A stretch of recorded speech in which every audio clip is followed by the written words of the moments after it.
Assalamualaikum warahmatullahi wabarakatuh. Perkenalkan, nama saya Cut Rafida Zahra, NPM 231110301054. Saya berasal dari Fakultas Kelautan dan Perikanan, Program Studi Pemanfaatan Sumber Daya Perikanan. Saya akan menjawab soal ujian biologi umum. Yang pertama, faktor apa sajakah yang dapat menambah dan mengurangi tingkat keragaman ikan di suatu kawasan perairan? Jelaskan disertai dengan contoh kasus. Yang pertama, ketersediaan habitat. Ketersediaan habitat, terumbu karang menyediakan berbagai jenis habitat seperti celah, gua, dan terumbu karang yang berbeda.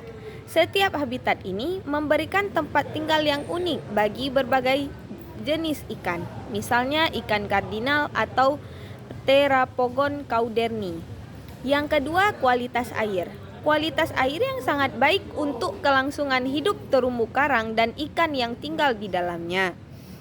Peningkatan suhu air, peningkatan tingkat polusi, atau penurunan kadar oksigen dapat mengurangi keragaman ikan.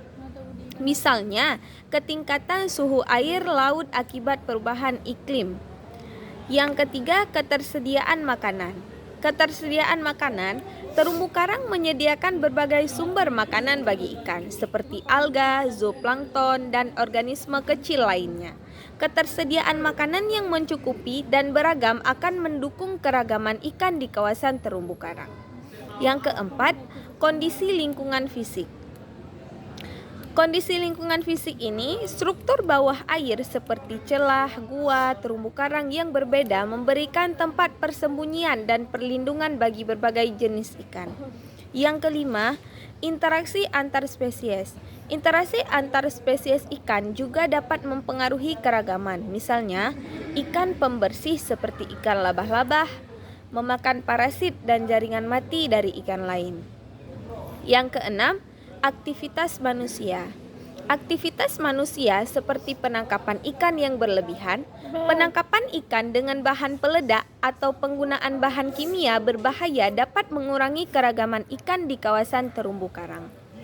Yang kedua, mungkinkah perubahan lingkungan mempengaruhi sifat genetik dari spesies ikan? Jelaskan disertai contoh kasus.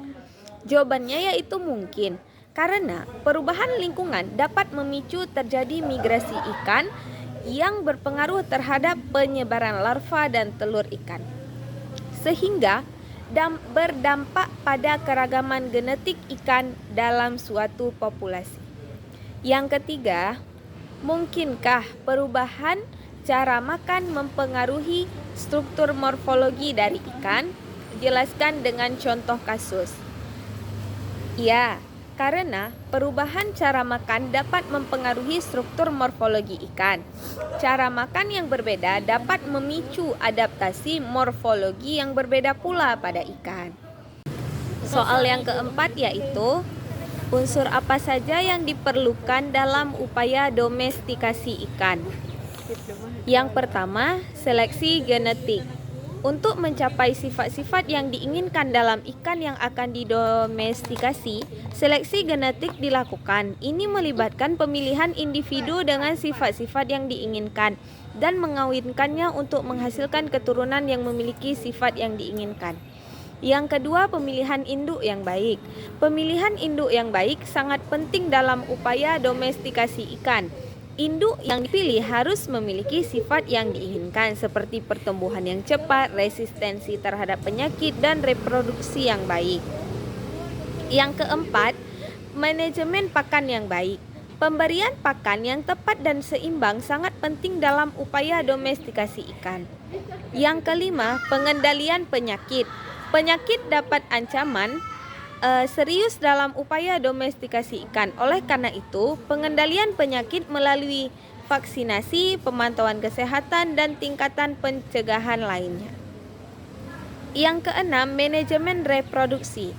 Untuk memperoleh keturunan yang diinginkan, manajemen reproduksi yang baik diperlukan, melibatkan pemilihan induk yang tepat, pemijahan yang terkontrol, dan pemeliharaan telur dan larva yang baik. Yang ketujuh, monitoring dan evaluasi. Monitoring dan evaluasi terus-menerus terhadap pertumbuhan, kesehatan, dan reproduksi ikan domestik.